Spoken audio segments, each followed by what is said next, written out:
ഈച്ചശല്യം സഹിക്കാൻ കഴിയാതെ ജീവിതം വഴിമുട്ടിയ ഒരു ഗ്രാമം.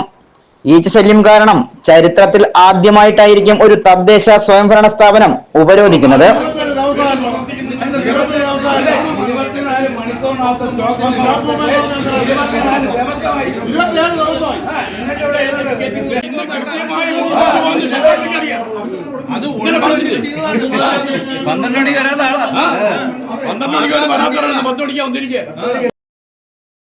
ഇന്ന് 10 മണിയോടെ ചിതറ ഗ്രാമപഞ്ചായത്ത് ഓഫീസാണ് ജനങ്ങൾ ഉപരോധിക്കുന്നത്. 5000-ഓളം മൊട്ടക്കോഴി വളർത്തുന്ന ഫാമിൽ നിന്നാണ് ഈച്ച പെരുകുന്നത്. അശാസ്ത്രീയമായ കോഴി വളർത്തലാണ് ഈച്ച പെരുകാൻ കാരണമെന്നാണ് പ്രദേശവാസികൾ പറയുന്നത്. നമസ്കാരം.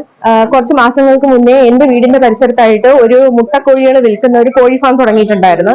അത് ആദ്യം തുടങ്ങിയപ്പോൾ വലിയ പ്രശ്നങ്ങളൊന്നും ഇല്ലായിരുന്നു. വളരെ നല്ല രീതിയിൽ നാട്ടുകാർക്കൊക്കെ ഉപകാരപ്രദമായിട്ട് തന്നെ പോയിക്കൊണ്ടിരുന്നു. പക്ഷേ പോകെ പിന്നീട് ഇതൊരു പബ്ലിക് ന്യൂസൻസ് ആയിക്കൊണ്ടിരിക്കുകയാണ്.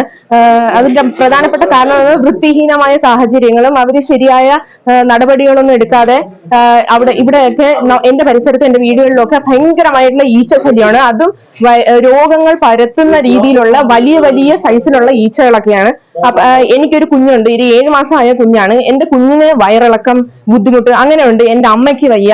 ഞങ്ങൾ ഓരോ വീട്ടുകാർക്കും അതിൻ്റെതായിട്ടുള്ള ബുദ്ധിമുട്ടുകളുണ്ട്. ഒരുപാട് തവണ ഞങ്ങളൊക്കെ പഞ്ചായത്തിലും അധികാരികളുടെ അടുത്തും എല്ലാം വന്ന് പറഞ്ഞെങ്കിലും അവരൊന്നും അതിനെ ഇന്ന് നിർത്താം നാളെ നിർത്താം എന്നൊക്കെ പറഞ്ഞ് ഒഴിവാക്കി ഞങ്ങളെ വിടുന്നതല്ലാതെ യാതൊരുവിധ നടപടികളും നടക്കുന്നതല്ല. കഴിഞ്ഞ മാസം ഏപ്രിൽ 3-ാം തീയതി ഞങ്ങൾ എല്ലാവരും കൂടെ ഇവിടെ വന്ന് പരാതി കൊടുത്തപ്പം പഞ്ചായത്ത് സെക്രട്ടറി ഉൾപ്പെടെയുള്ള എല്ലാവരും പറഞ്ഞത് 24 മണിക്കൂറിനുള്ളിൽ നിർത്താൻ വേണ്ടിയിട്ടുള്ള സ്റ്റോപ്പ് മെമ്മോ ഞങ്ങൾ കൊടുക്കും, അത് നിർത്തും എന്നൊക്കെ പറഞ്ഞിരിക്കുന്നത്. അല്ലാതെ ഇത്ര 24 മണിക്കൂർ കഴിഞ്ഞ് ഇന്ന് ഈ ഒരു ദിവസം വരെ യാതൊരു മാറ്റങ്ങളും ഉണ്ടായിട്ടില്ല. ഞങ്ങളുടെയൊക്കെ വീടുകളിൽ ഈച്ചകൾ പെരുകുന്നതും അതുകൊണ്ടുള്ള അസുഖങ്ങൾ ഉണ്ടാകുന്നത് കൂടുകയല്ലാതെ യാതൊരു വിധത്തിലുള്ള കുറവുകളും ഇല്ല. ഇത് കണക്ക് ഈ ഏരിയയിലെ കിഴക്കും ഭാഗം, കൊല്ലം ജില്ലയിലെ ചിതറ പഞ്ചായത്തിലെ കിഴക്കും ഭാഗം എന്ന സ്ഥലത്തു നിന്നാണ് ഞാൻ ഈ സംസാരിക്കുന്നത്. ഈ ഏരിയയിലുള്ള മിക്ക കടകളില്, വീടുകളില്, എല്ലാ പരിസരത്തും ഈച്ച ശല്യം കൊണ്ട് പൊതിഞ്ഞിരിക്കുകയാണ്. എന്നിട്ടും അധികാരികൾ പറയുന്നത് ഞങ്ങളോട് പോയി ചെയ്യണം, ഞങ്ങൾ പോയി അത് നിർത്തണം എന്നാണ്. അപ്പൊ പിന്നെ ഞങ്ങൾ എന്ത് വിശ്വാസത്തിലാണ് ഇവരെ പോലുള്ളവരെ വോട്ട് ചെയ്ത് ഇങ്ങനെ ഭരണാധികാരികളായിട്ട് ഇവിടെ ഞങ്ങൾ ഇരുത്തേണ്ടത്?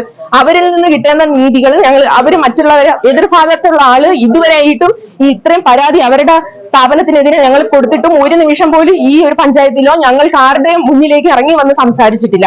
അപ്പൊ ഈ പഞ്ചായത്തിലുള്ള ആൾക്കാർ പോലും അവരെ സപ്പോർട്ട് ചെയ്താണ് പറയുന്നത്. അവർ ഇന്ന് നിർത്തും. 4500 കോഴികളെയാണ് ഈ ഇത്രയും ആൾക്കാർ താമസിക്കുന്ന ഇത്രയും ജനസാന്ദ്രത ഉള്ള സ്ഥലത്ത് കൊണ്ടുവന്ന് പാർപ്പിച്ചിരിക്കുന്നത്. ഗ്രാമപഞ്ചായത്ത് സെക്രട്ടറിയെ തടഞ്ഞു. ഒരു ജീവനക്കാരനെയും അകത്ത് കടക്കുവാൻ അനുവദിക്കാതെ പഞ്ചായത്ത് കവാടത്തിൽ ഉപരോധം തീർത്തിരിക്കുകയാണ്. ഈ കോഴി ഫാമുമായി ബന്ധപ്പെട്ട് ഈ പ്രദേശത്ത് ഈച്ചയുടെ ശല്യം കൂടുതലാണെന്ന ആരോപണമാണ് വരുന്നത്. എന്താണ് നിങ്ങൾ ഇവിടുത്തെ കോഴി കർഷകനാണ്? ഞാൻ ഈ ഫാം നോക്കാൻ തുടങ്ങിയിട്ട് ഇപ്പോൾ 14 മാസമായി. ഇതിനിടയിൽ ഈ 14 മാസത്തിനിടയിൽ ഇപ്പോൾ ഈ ഈച്ച ശല്യം എന്ന് പറയുന്നത് കഴിഞ്ഞ വർഷം ഈ ചൂട് സമയമാകുമ്പോഴത്തേക്ക് ഈച്ച സ്വാഭാവികമായും പെരുകുന്ന ഒരു സമയമാണ് ഈ ചൂട് സമയം. പിന്നെ അതിനുശേഷം എന്ന് പറയുന്നത് അപ്പോൾ ഹെൽത്ത് കെയർ വന്നിട്ട് പറഞ്ഞു നിങ്ങൾ ഈ കാഷ്ടം ഇവിടെ നിന്ന് ഒഴിവാക്കി മൊത്തം ക്ലീൻ ആക്കണം. അപ്പോൾ വന്നിട്ട് അവർ ബാക്കി പരിസരങ്ങളോ അല്ലെങ്കിൽ ഫാമിന്റെ വൃത്തിയെക്കുറിച്ച് അവർ മോശമായിട്ട് ഇതുവരെ ഒരു അഭിപ്രായം ആരും പറഞ്ഞിട്ടില്ല. ഇവിടെ പുറത്തുനിന്ന് ആൾക്കാർ മുട്ട വാങ്ങാൻ വരുന്നുണ്ട്, ഇതെല്ലാം ചെയ്യുന്നുണ്ട്. അവരാരും അങ്ങനെ മോശമായിട്ട് അഭിപ്രായമില്ല. പിന്നെ രണ്ടെന്ന് പറയുന്നത് അപ്പം ഇതിനകത്ത് നമ്മൾ EM സൊല്യൂഷൻ അടിച്ച് ഇതിനകത്ത് പുഴുക്കളെ ഉണ്ടാക്കിയിട്ടാണ് ഈച്ച ശല്യം കുറച്ചുകൊണ്ടിരുന്നത്. അപ്പോൾ ഹെൽത്തിൽ നിന്ന് ആൾ വന്നിട്ട് അവർ പറയുന്നത് കാഷ്ടം ഫുള്ളായിട്ട് ഇവിടുന്ന് ക്ലീൻ ആക്കണമെന്ന് പറഞ്ഞ് അതെല്ലാം ക്ലീൻ ആക്കി കഴിഞ്ഞ് ക്ലീൻ ആക്കിയതിന് ശേഷമാണ് ഈ ഈച്ച ഇവിടെ കൂടുതലായിട്ട് ഇവിടെ ശല്യം നമുക്കുണ്ടാകുന്നത്. കാരണം നമ്മൾ EM സൊല്യൂഷൻ എന്ന് പറയുന്ന ഒരു സൊല്യൂഷൻ അടിച്ചാണ് നമ്മൾ EMന്റെ പുഴുക്കളെ ഉണ്ടാക്കി ഈ ഈച്ച ഇതിനകത്ത് ശല്യം ഉണ്ടാകാതിരിക്കുന്നത്. ഇപ്പം എന്തെങ്കിലും സ്റ്റോപ്പ് മെമ്മോ അങ്ങനെ എന്തെങ്കിലും തന്നിട്ടുണ്ടോ പഞ്ചായത്തിൽ നിന്ന്? സ്റ്റോപ്പ് മെമ്മോ തന്നിട്ടുണ്ട്. ഇത് കോഴിയെ കുറേശ്ശെ പിടിച്ച് മാറ്റിക്കൊണ്ടിരിക്കുകയാണ്. പകുതിയിൽ കൂടുതൽ നമ്മൾ ഇവിടെ നിന്ന് മാറ്റി കഴിഞ്ഞു.